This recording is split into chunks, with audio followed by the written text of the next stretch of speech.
ಬೇರೆ ಬರೆದಿದ್ದು ಹಾಡೋದು ಆಯ್ತು, ಅದ್ರ ನೆಕ್ಸ್ಟ್ ಚಾಪ್ಟರ್ ನೀವು ಬರೆಯೋದು, ನೀವು ಹಾಡೋದು, ಅದು ಯಾವಾಗ ಶುರುವಾಯ್ತು? ಸರ್ ನನ್ಗೆ ನಂದು ಶುರುವಾಗಿದ್ದು ಸರ್ ಹ್ಮ್ 2016ರಲ್ಲಿ, ಹ್ಮ್ 2016. ಹ್ಮ್ ಅವಾಗ ಅಂದ್ರೆ ಸಿಂಗರ್ ಆಗಿದ್ದೆ. ಹ್ಮ್ ಒಂದಷ್ಟು ಸಿನಿಮಾಗಳಿಗೆ ಅವಕಾಶ ಬಂತು, ಎರಡು ಮೂರು ಸಿನಿಮಾಗಳಿಗೆ ಹಾಡಿದೆ. ಅದಾದ್ಮೇಲೆ ಅರ್ಜುನ್ ಜನ್ಯ ಅವ್ರ ಹತ್ರ ಇದ್ದೆ ಒಂದು ವರ್ಷ.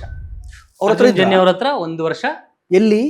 ಅವ್ರ ಹೆಬ್ಬಾಳಲ್ಲಿ ಸರ್ ಸ್ಟುಡಿಯೋ, ಅವ್ರ ಹೆಬ್ಬಾಳ ಸ್ಟುಡಿಯೋ. ಹಾ ಅವ್ರದ್ದು ಲೈವ್ ಕಾನ್ಸರ್ಟ್ ಅಂತ ನಡೆಯುತ್ತೆ, ಎಲ್ಲಾ ಕಡೆ ಲೈವ್ ಕಾನ್ಸರ್ಟ್ ಇರುತ್ತೆ. ಓಕೆ. ಈ ಮೈಸೂರು, ಈ ಹಂಪಿ ಉತ್ಸವ, ಹ್ಮ್ ಅವಾಗೆಲ್ಲ ಕೋರಸ್ ಹಾಡ್ತಿದ್ದೆ. ಹ್ಮ್ ಕೋರಸ್ ಹಾಡ್ಕೊಂಡು ಹ್ಮ್ ಅರ್ಜುನ್ ಸರ್ ಹತ್ರ ನಾನು ಕೇಳ್ತಿದ್ದೆ, ಸರ್ ಒಂದು ಅವಕಾಶ ನನ್ಗೆ ಅಂತ. ಅವಾಗ ಸ್ಟೇಜ್ ಮೇಲೆಲ್ಲ ಒಂದು ಅವಕಾಶ ಕೊಡೋದು, ಹಾಡ್ಸೋರು. ಓಕೆ. ಅದಾದ್ಮೇಲೆ ನಾನು ದೂರದಿಂದ ನೋಡ್ತಿದ್ದೆ ಅರ್ಜುನ್ ಸರ್ ಹೆಂಗಿರ್ತಾರೆ, ಏನ್ ಮಾಡ್ತಾರೆ ಹಾ. ಅಂತ ನೋಡ್ತಾ ಕಲ್ತಿದ್ದೆ. ಆರ್ಕೆಸ್ಟ್ರಾ ಸಿಂಗರ್ ನಾನೊಬ್ಬ. ನಿಜ. ಕಂಪೋಸಿಂಗ್ ಸ್ಟಾರ್ಟ್ ಆಗಿದ್ದೆ ಒಂದ್ 4-5 ಜನ ಮ್ಯೂಸಿಕ್ ಡೈರೆಕ್ಟರ್ ಹತ್ರ ಹೆಂಗ್ ಮಾಡ್ತಾರೆ ಏನು, ಬಟ್ ಹತ್ರ ಇಲ್ಲ, ಹ್ಮ್ ತುಂಬಾ ಹತ್ರ ಹೋಗ್ತಿರ್ಲಿಲ್ಲ.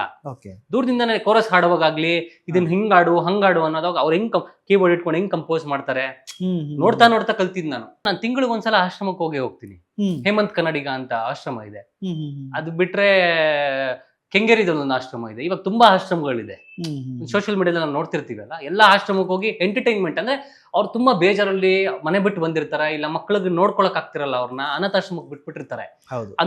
ಅಂತವ್ರಿಗೆ ನಾವು ಹೋಗಿ ಅವ್ರ ಹತ್ರ ಟೈಮ್ ಸ್ಪೆಂಡ್ 1 hour ಕುತ್ಕೊಂಡು ಅವ್ರ ಹತ್ರ ಮಾತಾಡಿ, ಅವ್ರ ಕಷ್ಟ ಸುಖಗಳು ಕೇಳಿ, ಹ್ಮ್ ಅವ್ರಿಗೆ ಹಾಡೆಲ್ಲ ಹಾಡಿ.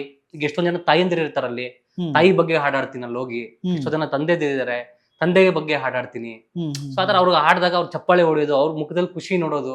ಹ್ಮ್ ಸೊ ಅವ್ರು ಯಾವತ್ತು ಖುಷಿ ನೋಡ್ತಾರೋ ಇಲ್ವೋ ಏನೋ ಗೊತ್ತಿಲ್ಲ ಸರ್. ನಾವು ಹಾಡಾಡ್ದಾಗ ಆ ಖುಷಿ ನೋಡ್ತೀವಲ್ಲ ನಾವು, ಹೌದಾ. ಅದು ನಮ್ ದೇವ್ರು ಭಗವಂತ ಮೇಲಿಂದ ನಮ್ಗೆ ಬ್ಲೆಸ್ ಮಾಡ್ತಿರ್ತಾನೆ.